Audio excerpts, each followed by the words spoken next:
Hello, hi, I'm Professor Syed Hussain. I'm a professor of medical oncology and chair of oncology at Plymouth University, Peninsula School of Medicine and Dentistry, Institute of Translational and Stratified Medicine.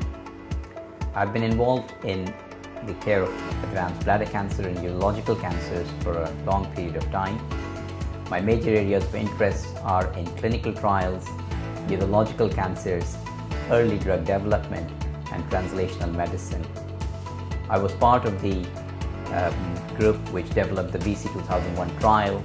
We published it as a phase 1 trial 15 years ago, that followed it as a phase 2 trial, and then we did the largest randomized phase 3 trial, BC 2001, in organ preservation for muscle invasive bladder cancer. That has changed the standard of care for patients who opt for organ preservation for muscle invasive bladder cancer. We published it in New England Journal of Medicine in April 2012, and using mitomycin C and 5-FU with radiotherapy is now considered the new standard of care for patients opting for organ preservation. I've also been involved in a large number of advanced metastatic bladder cancer clinical trials that include IMvigor, 210, 211, and range studies.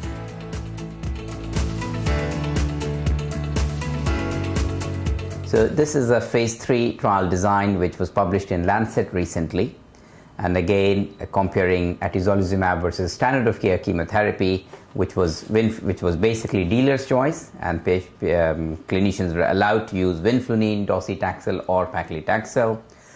Key eligibility criteria were basically they have to have metastatic urothelial cancer that had progressed following platinum-based chemotherapy. The performance status was supposed to be between 0 and 1, and they had evaluable sample for PD-L1 testing as well. The stratification was done based on number of risk factors. That was looking at liver metastasis present or not. It was to look at PD-L1 status and also the chemotherapy that was used, vinflunine versus taxanes.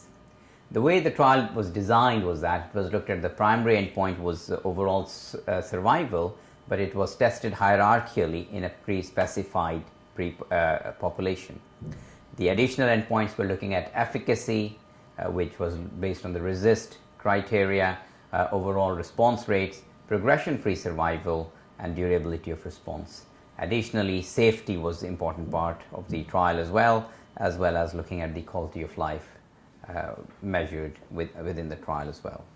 So this was a interesting trial design, and it was looked at primary endpoint overall survival was to be looked at in a hierarchical testing, where basically the first thing will be to look at patients who are PDL positive, that is specified with the score of greater than basically 2 or 3 immune infiltration with the PDL1.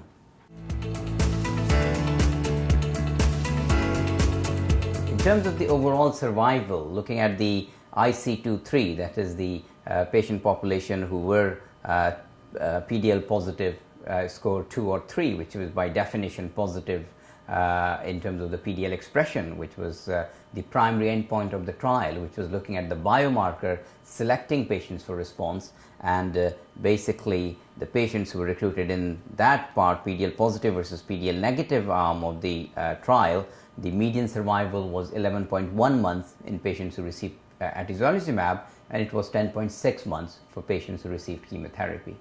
Again, what was very interesting that came out from that trial is that PDL1 expression is not a predictive biomarker.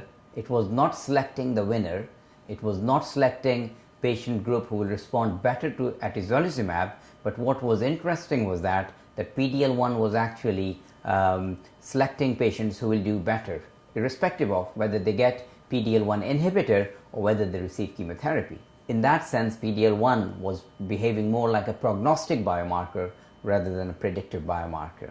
In terms of the IC123, so patients in terms of intention to treat, all the patients that were there, the median survival was in the IC123, it was 8.9 months versus 8.2 months. And in the intention to treat analysis, which is where basically every patient who has been enrolled into the trial looking at their overall survival, as I said, this is the largest randomized trial in metastatic bladder cancer. What you can see is that the hazard ratio of 0.85 was significant statistically with a p-value of 0.038. There was chemotherapy sort of differences. What we could see is that compared to taxanes, atezolizumab did much better. And again, as you know, taxane is the common chemotherapy regimen that is used in North America and in some centers in Europe. But many centers in Europe use vinflunine as second line, and with vinflunine, the hazard ratio, as you can see, was 0.97, but compared to taxane, the hazard ratio was 0.73. So what it looked like in the sub-analysis was that compared to taxanes, atezolizumab was performing better. We are seeing that objective responses were similar between the arms. Responses to atezolizumab were more durable regardless of PD-L1 status, and that's quite a key point to make, because the patients that you see in your clinical practice are not interested in usually in talking about what is the median survival. They are more interested in what is the chances that this patient or the patient in front of you will be alive a year down the line, 2 years down the line, and hopefully much more than that. And I think we have seen a number of cases that are stuck in our minds who are actually alive years and years down the line, having been treated with treatments like atezolizumab and other immune checkpoint inhibitors with advanced metastatic bladder cancers. So it does improve overall survival, response rates, and durability of response. The results are very consistent with what we saw with INVIGO 210, the phase 2 trial. And if you look at the long-term responders in terms of looking at the 12-month survival in figures between the phase 2 and phase 3 are really very much, the curves are merging together, 39%, 37%, 12 months median overall survival. And I think, again, that is very reassuring.